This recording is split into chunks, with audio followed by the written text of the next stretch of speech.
Hello, good evening. Thank you all for being here. My name is Dr. Burns, and I'm an assistant professor of art history here in the Department of Art and Art History at Auburn. Thank you so much for joining us tonight.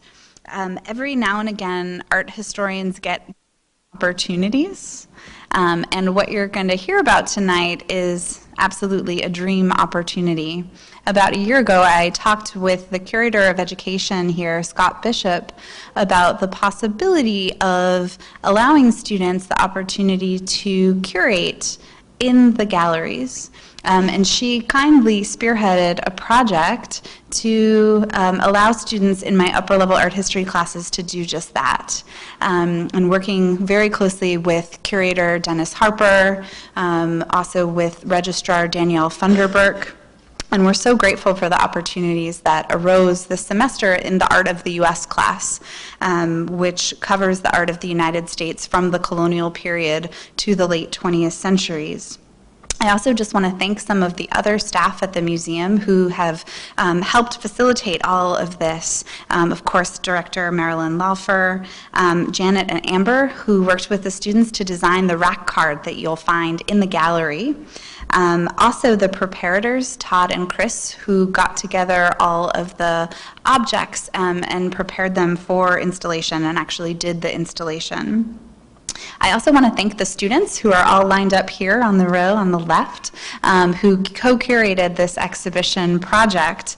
It absolutely presented them with different kinds of challenges than we might typically find in art history classes. In particular, there was a different kind of level of endless editing that their writing underwent than a typical paper might receive, knowing that works were going to be presented to the public.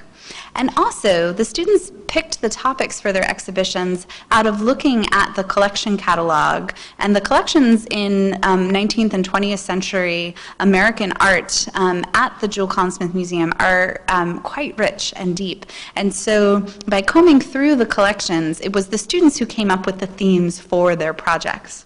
And so this meant that there were no assigned readings necessarily related to their projects. And so that added another layer of research that the students had to undertake. And so I'm so proud of the research that they pulled together, both on the individual objects and in building a theme for this exhibition on the topic of the American city tourists and denizens. So I'm going to turn the floor to them, and they'll tell you first about the overall project and some of the ideas that they are working with, and then you'll hear about each of the objects in the exhibition. The museum is open late tonight, so I really encourage you, after the talks are over, to head into the galleries if you haven't already seen it, and look at the objects in person.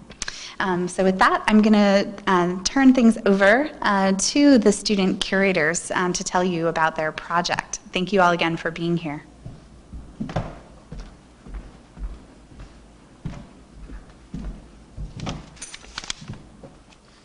Hello. Thank you for all coming out. I just wanted to give you a formal welcome. I'm glad you could all make it to see our show, the American City Tourists and Denizens. I want to personally say thank you for coming out here to hear our talks, and more importantly than that, after this, being able to see the fruits of our labor, sort of the work that we've been doing. So on behalf of the rest of our group, I want, again, to thank you. And I guess thinking about it, it's kind of crazy how we've gone so far from the beginning of this project.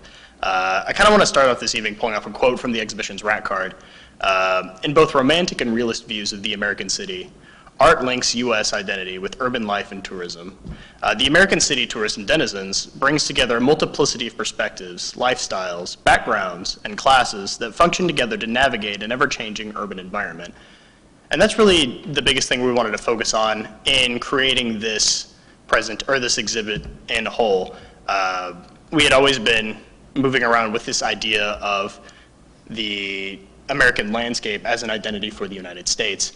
But more importantly than that, especially in the last 100 years or so, the city has kind of become a staple of American lifestyle. It is globally recognized, globally acknowledged. Things or places like New York City, Los Angeles, Chicago are all places that are known outside of the US as American. So starting from that point, we kind of thought about why. What makes this specifically so special? And from looking at the different pieces that we found within the permanent gallery, we saw different perspectives and views, both from a tourist side outside of the United States and people within the United States. And that's kind of the idea that we kind of have moving forward. A lot of the artists that we have here are artists that are born in the city, artists that immigrate into the city, artists that are both born into the city but want to try to show it from an outside perspective, to show a means of what it's like, the glitz and glamour, but also the more humbling aspects of being in the metropolitan area. And you get this interesting amalgamations of different art styles, of different themes, and different intentions, and different snapshots, I guess, of not only city life, but American life. So without further ado, I want to introduce Lily and Catherine, Sarah Webb, who will be talking about the first piece that we have in our exhibit.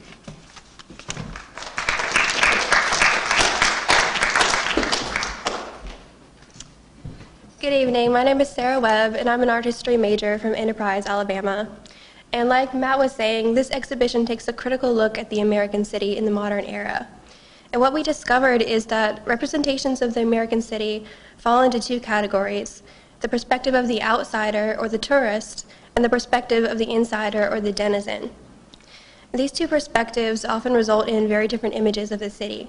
For example, when looking through the eyes of a tourist, we see the city in all its glitz and glamour. We see views that are exciting, romanticized, and often shown from an aerial vantage point. The second perspective is that of the denizen of the city. These aren't necessarily exciting or romanticized views, but rather realistic views. We see more intimate and street-level scenes, people working, people navigating the streets, and people partaking in everyday activities in the city that they call home. In this exhibition, we draw attention to these very different views.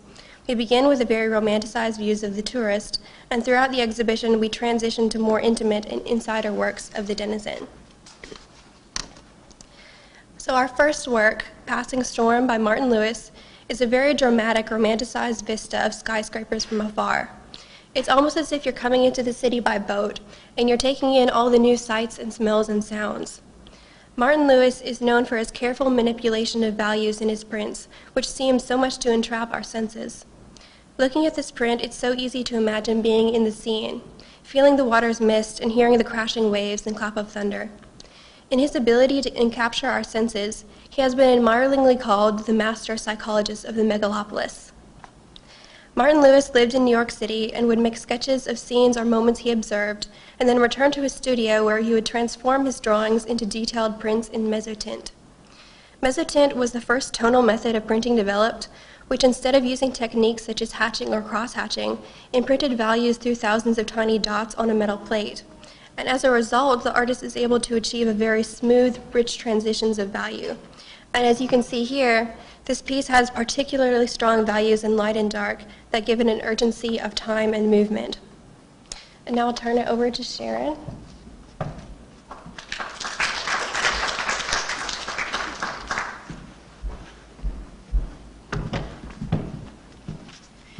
Hello. In most of American history, especially in the late 40s, Metropolis was seen as a place that attracted artists, or the artist types. Cities offered not only a haven for the strange, but promised jobs for people who were not considered blue-collar. Warhol was one of the several people who migrated to the city to start a career. He was born and raised in Pennsylvania after the Great Depression. His mother was an artist and taught him to draw, gave him a camera as a child, and he developed a keen interest in art. He moved to New York City in the late 1940s, hoping to achieve success as a commercial artist, and during the latter part of his career, or during the earlier part of his career, worked as an illustrator for fashion advertising. Later in the 50s and 60s, he would open a studio and work towards creating more finer art pieces, such as paintings or prints, where he eventually created one of the most famous works, the Campbell soup cans. His iconic references within his work helped create a new art movement called pop art. These images, this first one here, Union Square, was created in 1980, and 2 years after, the view from the airplane, which is on the next slide, was taken. Both pictures come from Warhol's to mid to late part of his career, deemed his silver age, when his New York studio deemed the Silver Factory, where he created that and where he produced most of his work. If you don't know, the Silver Factory got its name from the fact that it was an apartment covered in aluminum foil and spray painted in silver spray paint. We believe these photographs to be of Warhol's hand because he had his own personal photographs he took and kept, and most of them were donated to academic institutions. He worked primarily within the medium of Polaroid and gelatin silver print, which these are. And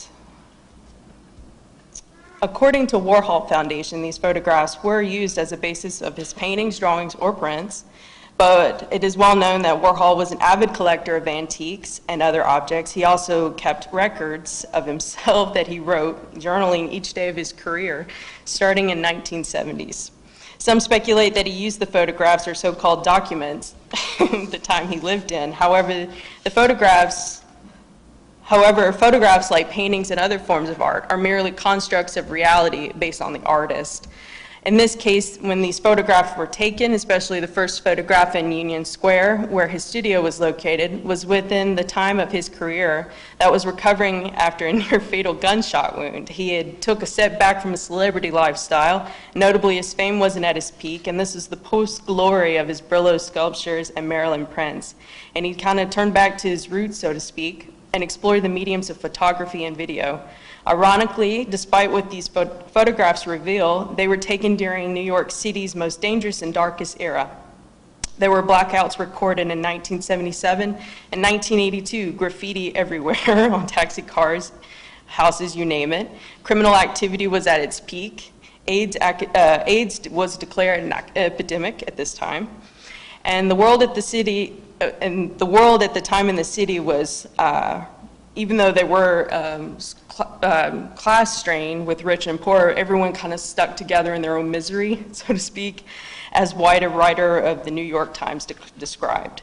These two photographs we have on display gives the viewer of a Warhol's constructed point of view of a cityscape in America. Union Square shows the street where Warhol's studio, but the view from the airplane allows the viewer a larger perspective of a city located alongside a coast.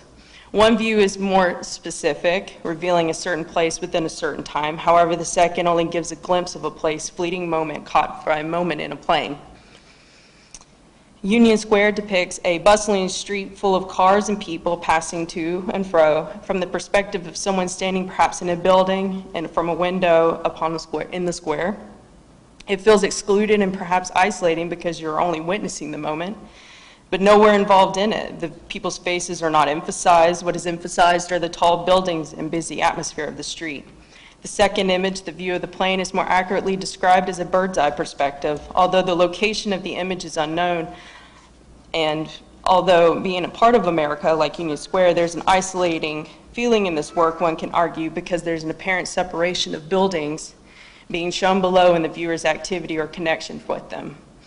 Most importantly, Warhol intentionally didn't show any form of distress, ugliness, or problems with the cityscape. Almost it seems Warhol was trying to idealize and romanticize, showing a side of the city that he would like to see, that he's been confined in so long that he kind of misses seeing. Within his background of commercialism, it was almost giving an outside and alluring view of the city, perhaps because he seems to emphasize the city's fantastic structures. And I will hand it over to Carlisle.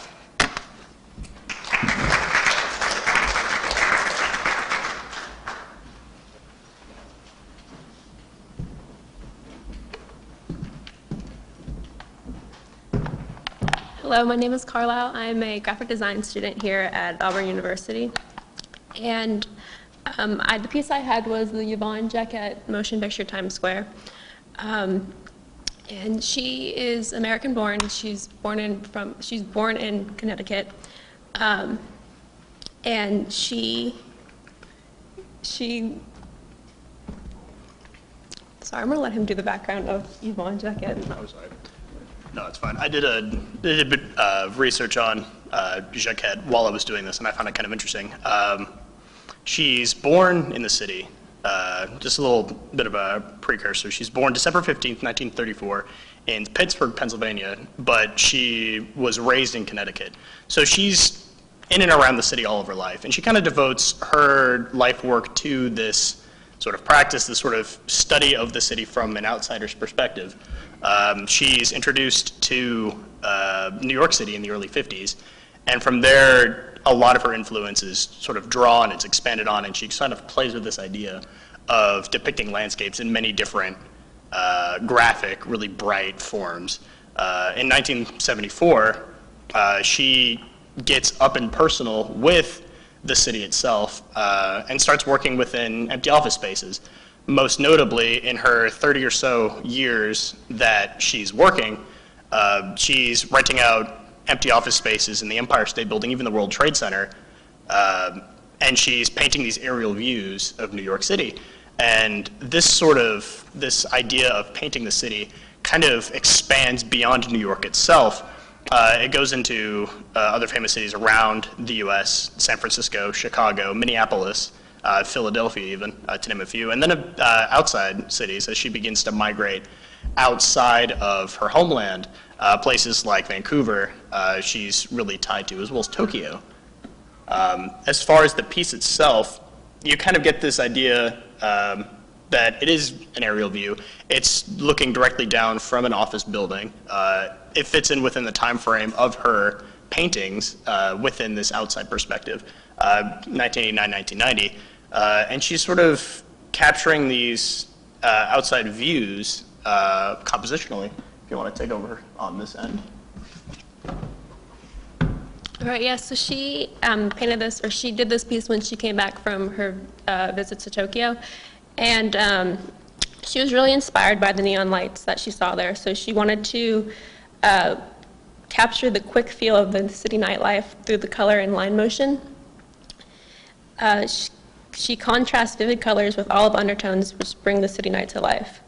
And as an outsider gets an idea of the glitz and glam of the city lifestyle, but Jacquet also depicts what life is like on an everyday basis. So we see cars rushing by and we see people living their everyday life, but we also get the view of a tourist in their hotel room.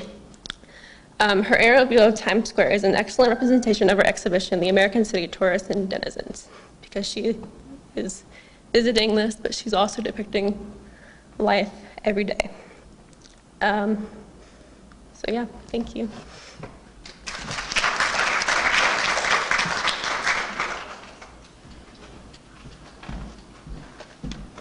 You're going to see a lot of me tonight.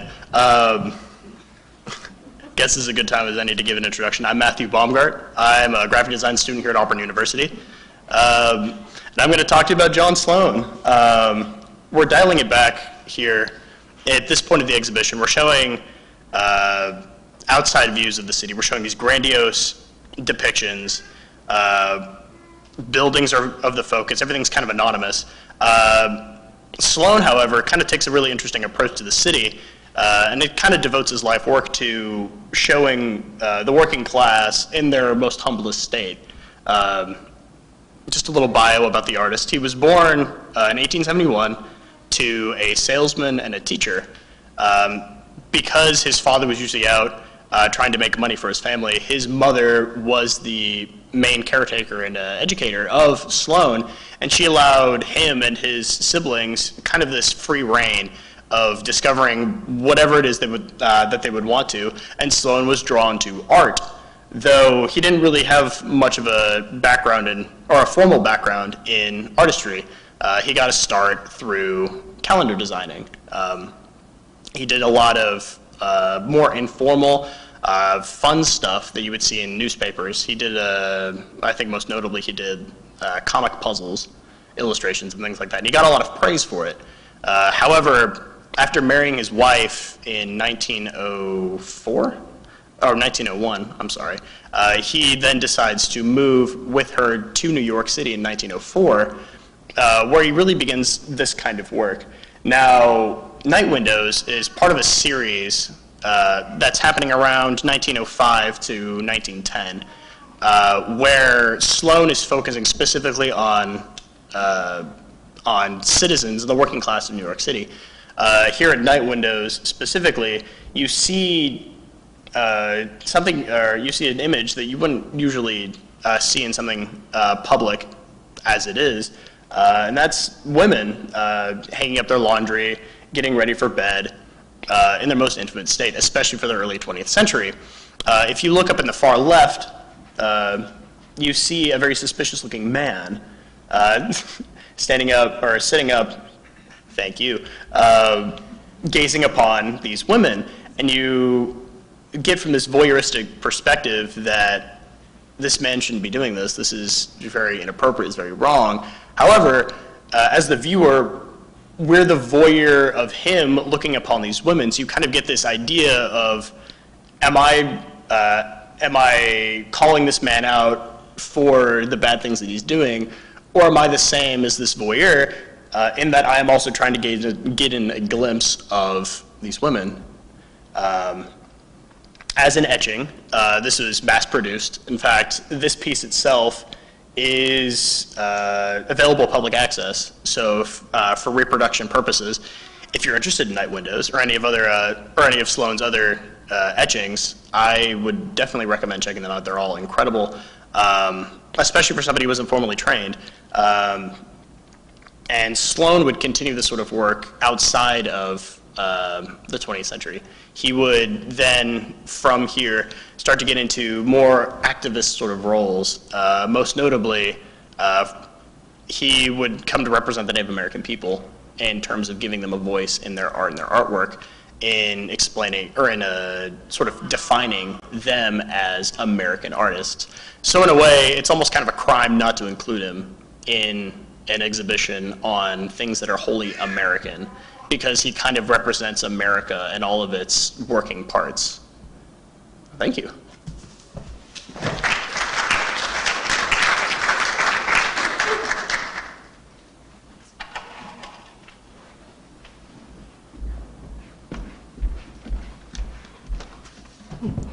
Hey y'all, my name is Lillian Catherine. I'm a senior double majoring in anthropology and art history from Huntsville, Alabama.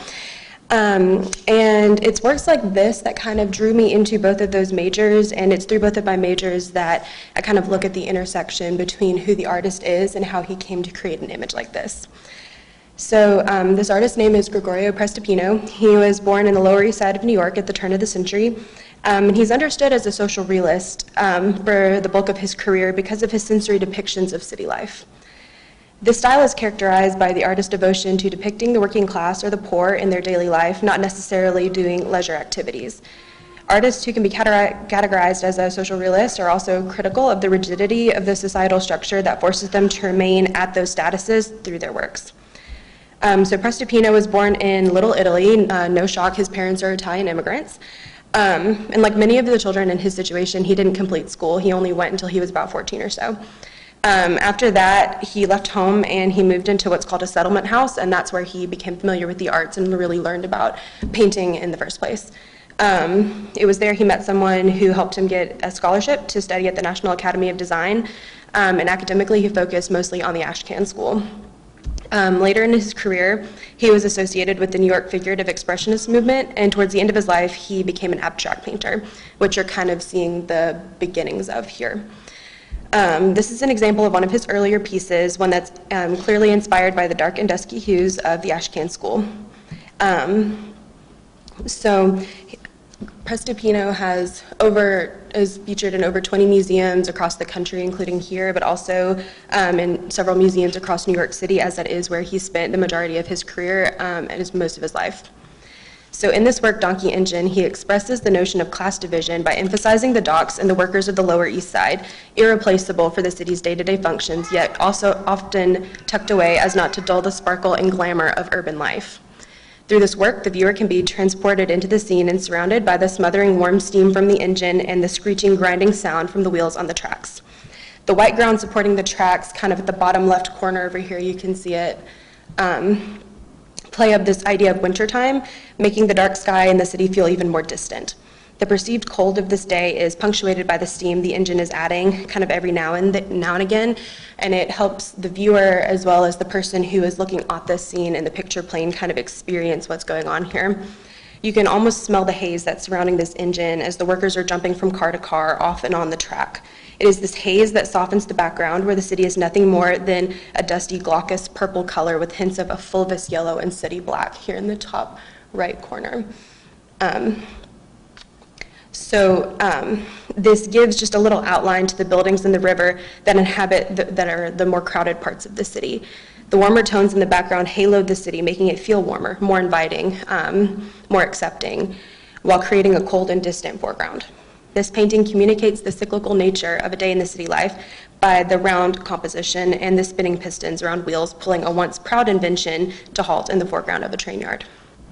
This engine curves around the track, but while its current trajectory feels like it's kind of coming around, at the same time when you see it in real life, you'll see that it's almost as if this engine is confronting you. So Prestopino uses a medium called gouache paint to render this image, and that also gives it a flattening effect. And what this is it's kind of like watercolor, but it's not. It's like white-based. So it dries matte, and it dries incredibly quickly, so you have to work really fast, or it's going to dry and you're not going to be able to paint over it. It's not like oil where you can like work it and rework it again. You have to like really kind of speedily work with it. And in the art department here, we use it in our 2D design class, so I've gotten to work with it this semester hands-on as well. So this matteness is creating a wall between the viewer and the action of the scene where the viewer almost feels like a trespasser, while the nature is adding this like rushed feeling of working class life. Despite this, the scene is still feeling stagnant. The distance created here puts the viewer in a position of one of the upper class, stumbling upon this scene so far from home and catching the train and yard and the workers either early in the day or late in the day, right as they prepare to go home. The scene is set lower, so the viewer is constantly looking down at the action, advancing the perception of a cavernous class divide between the figures here and the viewer. Prestopino uses the nature of his medium, the color palette of the Ashcan School, and the beginnings of abstraction to render a scene that illustrates the growing frustrations with class divide between working upper class and the denizens of New York City. So now I'm going to turn it over to Kelsey.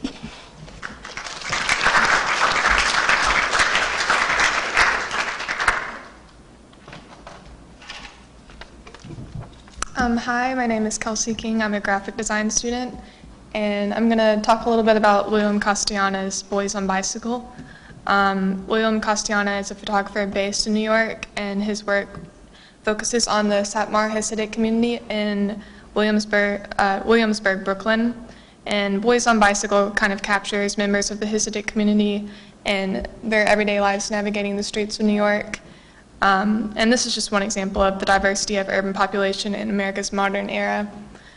Castellana can only really capture an outsider's view of their lives, and the central figures in this particular piece are easily what one may notice when first viewing this photograph, but his choice of title kind of draws attention to the two boys on the right of the scene rather than the photograph's central figures, which kind of leads you to think about what this indication may mean about the photograph and how he wanted it to be interpreted. And when looking back at the central figures, the stance of the man makes one assume that he has a lot of experience in the city. Like his hand on the hip and the fact that he's actually in the street, it kind of makes him feel a little impatient. So you kind of think that he's been there for a while and that he's lived his life out in the city. And he also just appears the most dominant in the photo, almost like the leader, while the others are following behind. And something to consider is the way that he kind of is stopped to wait for traffic, but you still feel like the movement in the photo from the figures. And his older, like the older boy, the way that he's dressed and the way that his hand up kind of makes him look like he's on the phone also makes him feel kind of like he has a lot of experience in the city, like a businessman, kind of waiting to get to his destination. And then the contrast between these two figures and the two boys are that the boys are kind of like, they kind of had this attitude that they want to explore the city, they're not super familiar with it, and they chose to travel by bike instead of walk. And also their attire kind of plays an important factor in dividing the photo up into thirds. The contrast in the stark white and the black, and then the stripes of the boys' shirts, they all kind of create this like division of thirds. Something else that's interesting to consider is Castellana's method of capturing this moment and what that's like. He wanted everything to feel very natural and candid, and he didn't want the figures to be posing the slightest. I think like their lack of eye contact kind of helps that. They don't really feel like they realize that they're being photographed, and it kind of makes them feel like they're more denizen than tourists because they're so caught up in their own events in their own daily lives. And one point to consider is the way the camera is angled and how that may indicate the way the figures are viewed, such as making them appear larger and have more authority in the photo. And it almost feels like the viewer is looking up to them to some extent instead of at eye level. And Castellana also discussed that he had to pre-focus his camera on pictures such as this one in order to capture the moment, since there is a never-ending sense of hustle and bustle in not only the city, but the figures as such, and they're constantly on the move.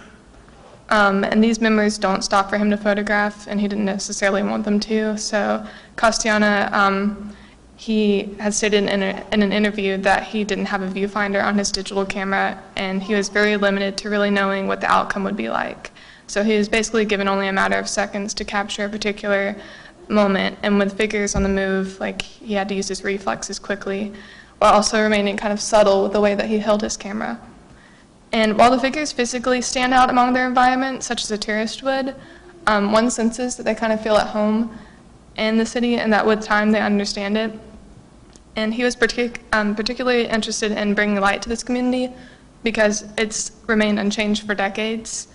And while Castellana was free to capture some of these moments, such as their daily interactions in the streets of Brooklyn, he was limited when it came to where he could photograph them.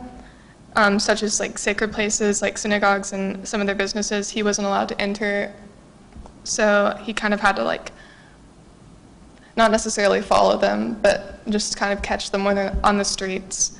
And this photograph is part of a series that depicts the street life found outside of Castellana's apartment, and he states that it wasn't really to bring light to the differences that these people have from others, but to show that despite cultural differences, they share similar experiences with the rest of the city of Brooklyn and with the rest of the world as a whole.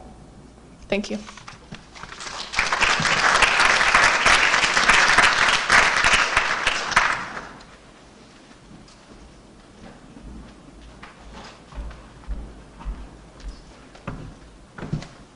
Hello, I'm Miranda Hendon, an art history major. Frank Kleinholz's Bank Night can neither be defined as an image made by a denizen or a tourist. He opens the image out to the viewer to invite onlookers, while the blue wash combined with the figures' faces send a signal that you are not a part of them. These figures, hemmed in by the buildings, are clustered, waiting to hear if they have won the lottery for that night. Bank Night was developed in the 1930s to encourage movie theater going. Prizes would be awarded to members of the audience at the movie theater.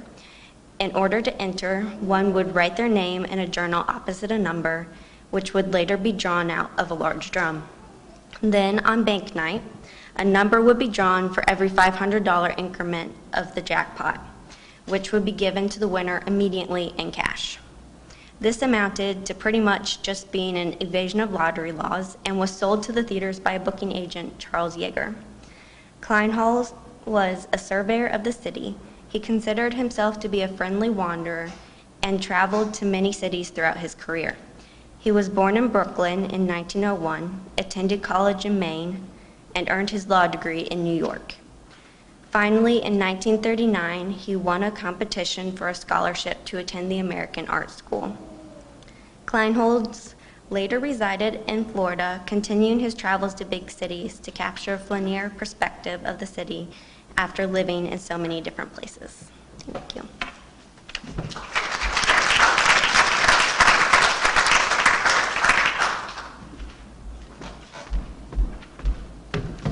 Hi, I'm Rosie, and I'm an art history minor here at Auburn University, and I was able to work with Ben Schuet's Grant Park, Chicago. Known as an artist, teacher, and arts advocate, Ben Schuet was someone who truly dedicated his life to art. Schuet was born in a small town of Altoona, Wisconsin in 1905, though is no stranger to the city life. He received his formal education at the Art Institute in Chicago from 1922 to 1928. Afterwards, he decided to take a 6-week teaching job at the High Museum School of Art in Atlanta, which ended up lasting over six decades. Here, he was able to develop a dynamic curriculum teaching fine arts as well as commercial arts and advertising. In an interview, Schuet described his era of art as the Dark Ages, stating that when he came to the High Museum in the 1920s, people had never even heard of Van Gogh. Schuet felt it was his duty to bring the people of his time in the South into a new taste of art, into the contemporary. With the help of Schuet, the High Museum School of Art was able to form into a nationally accredited art school. In addition to teaching, Schuet established the Southeastern Annual Exhibition, which became one of the most important exhibitions in the Southeast and attracted more than 2,000 entries from 9 southern states. Schuet also co-founded the Atlanta College of Art. Ben Schuet was not only a great teacher and advocate for the arts, but his artwork has been recognized by major museums, including Museum of Modern Art, and was awarded the Governor's Award of Art for the state of Georgia for his works. During his time as an artist, Schuet developed a reputation as a portrait artist in Atlanta. However, his strongest and most famous paintings are the ones where he documented his travels through landscapes. Throughout Schuet's career, he was granted 2 Carnegie Travel Grants, which allowed him to travel to exotic places, such as Portugal, Mexico, and Italy. In addition to foreign lands, Schuet also traveled around the United States, from Georgia to Maine, painting his landscapes. Scenes of beaches, rock quarries, and rolling hills painted in watercolor and oil, such as Grant Park. Though Schuet's most famous works of art are his landscapes, his cityscape is something amazing in itself. Grant Park is a pastoral scene located in the heart of one of the biggest cities in the United States. Schuet is able to take his passion for painting serene landscapes and transform the busy city life into something calm and composed. The painting itself has muted colors that juxtapose the expressive brushstrokes Schuet uses. The muted colors imitate the scene being depicted, the scene of a calm day in the park with figures simply enjoying the day, while the brushstrokes add a sense of movement and excitement in the scene, which mirror the city life. Grant Park was chosen for the American City exhibit because of its different take on the city. We feel as though Schuet was able to capture a side of the city that only denizens could experience. Since Schuet had been living in Chicago for years at the time he painted this work, he was able to get past the insanity tourists felt and see the quiet side of Chicago. The dark green and brown colors used in Grant Park counter the bright reds and yellows used in Louis Guglielmi's subway exit and Yvon Jacquet's motion picture, which mimic the contrast between the scenes being depicted.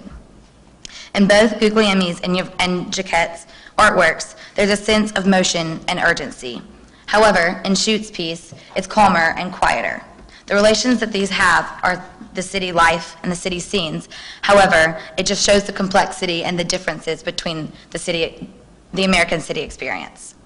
Schuet's reputation as a landscape artist is reflected in his cityscapes and his landscapes, and was able to transform the city of Chicago into something pastoral and gives the viewer a different outlook on the city. While his paintings are celebrated throughout the country by museums and art historians, Schuet's contribution to the art world went beyond his work. Ben Schuet was able to create a lasting legacy that allows aspiring artists to pursue their careers. Thank you.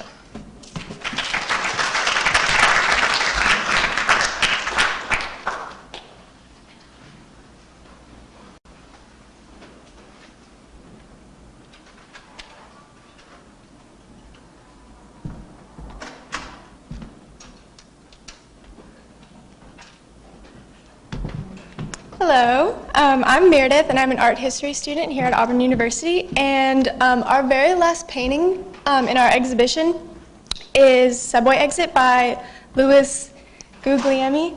Yes, I got it. Okay. So before we get started with the nitty-gritty details, this painting was debuted in an art exhibition called Advancing American Art, which was put together by the U.S. State Department as a way to bridge together the U.S., Latin America, and Europe after the World Wars. And it was also featured with 79 modern paintings and with artists like Georgia O'Keeffe and John Mann. But sadly, the exhibition was pulled because it was considered un-American and had communistic qualities to it. Because of the style, as it focused on censorship and politics, and also the fact that they had foreign-sounding last names. But the exhibition it did get a chance to travel the world and was debuted in New York City.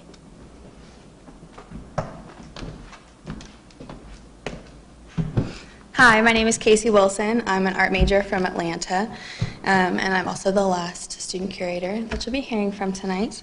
Guglielmi was born in Cairo, Egypt in 1906 to an Italian family.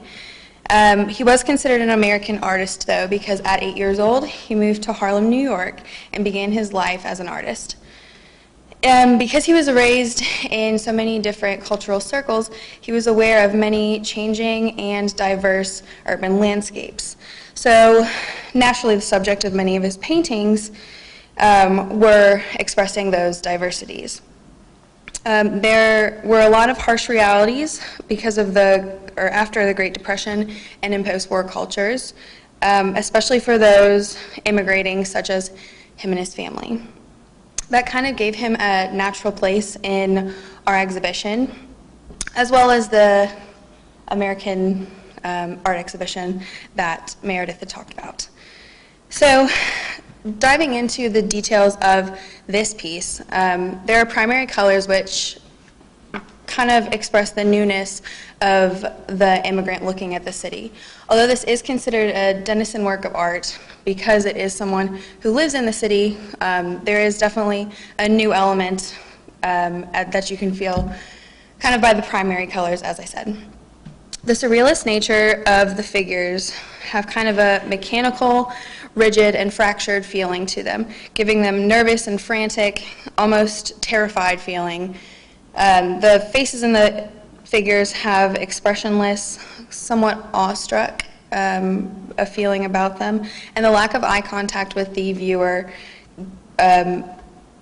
makes the viewer feel non-existent and rather lonely, such as an immigrant to the city would feel. So now that you've seen pieces both of American tourists and denizens, this piece asks if you're afraid or inspired.